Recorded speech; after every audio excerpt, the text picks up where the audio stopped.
So now that you've decided to do some SEO, it's time to figure out what keywords or what searches you want to appear in the search results for. So when somebody does a search in Google, that's called a search. It's otherwise also called a keyword. You type your keywords into Google. And when you're starting to do SEO, the first thing you need to decide is what searches, what keywords should you show up for? Because the interesting thing is that you're so used to your business that the way you talk about your products could be completely different from how your customers are talking about your products. And those little changes in how we search for things actually matter. If you were to, for example, to search for t-shirts online, did you know there's 165,000 searches done every month in the US alone for the word t-shirts? But more interestingly, the number of people searching for buy t-shirts online actually far outnumbers the number of people who go into Google and type in just buy t-shirts. So people are specifically interested in buying t-shirts online. If you didn't do keyword research to find what keywords people are searching for in Google, you would never know to use that online keyword because you sell t-shirts, so you would just want to rank for buy t-shirts. But that buy t-shirts online keyword has more search volume. So how do you find out what people are searching for? Well, at the end of the day, it's actually kind of straightforward. Google gives you a tool for you to find out how many people are searching every single month for your keywords. So the first thing to do is to go into Google and simply search for keyword tool or Google keyword tool. And that will get you to Google's keyword tool, which you can start using. And you want to type in, first of all, what you think people are going to be looking for. For example, buy t-shirts online, buy t-shirts in California or New York or wherever you are.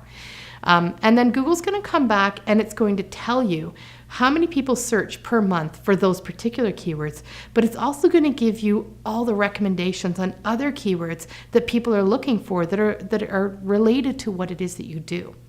So there's a couple quick tips you need to understand about Google's keyword tool before you start getting excited about the millions of searches Google's going to tell you about. The first is something called exact match.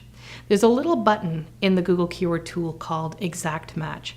If you click that button, then you're going to get a more accurate number of how many people actually search in Google every single month for that keyword. Google defaults to showing you what's called broad match keyword, which means if you were to type in buy t-shirts online into Google's keyword tool, it's going to report on all the people who searched for buy t-shirts online, buy red t-shirts, buy t-shirts in my city. It's going to give you a whole universe of searches, but you want to know specifically which keyword to use. So you want to make sure that you check that exact match option. The other thing you want to look at is you only want to find out how many people are searching for your keywords within the countries that you actually ship to. So there's a little option in the Google keyword tool to choose the country where the searches are happening.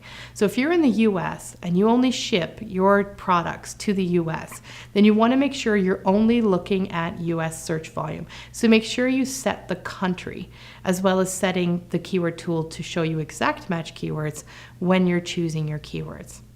So another thing to bear in mind is that you're not going to get, even in the #1 position, if you rank #1 in Google, you're still not going to get every possible click from every possible search people do in Google. For example, if a keyword has 1,000 searches per month and you rank #1, not everybody who does that search is going to click on your result. They might decide that somebody else's meta description tag looks better and click on that. They might click on an ad instead, or they might decide, oh, that's not what I meant, and then go back and do another search. So if a keyword has 1,000 searches per month and you rank #1, you might only see a couple hundred visits come to your website per month from that keyword. So just bear in mind when you're choosing keywords, you're not going to see 1,000 visitors per month because a keyword has 1,000 searches per month. Also be aware that Google rounds numbers. So when you see that a keyword has 10 searches per month, that doesn't actually mean that it reliably has 10 searches every month. It's an average over a course of time that around 10 or so searches per month will happen for this keyword. Now, when you're choosing keywords for the pages on your site, you're going to want to choose about 3 to 5 keywords maximum for pages on your site.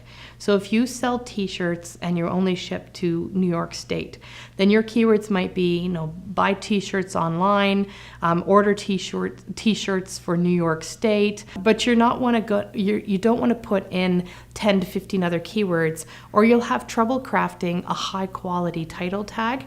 You're going to have trouble writing a good meta description tag that speaks to people searching for these keywords. You're definitely going to have trouble writing focused content around all these different keywords, and you're going to have to do extra link building to rank a page for many specific searches. So try to keep your pages focused. Pick 3 to 5 keywords per page and try to stick to keywords that are strongly related to each other on every single page.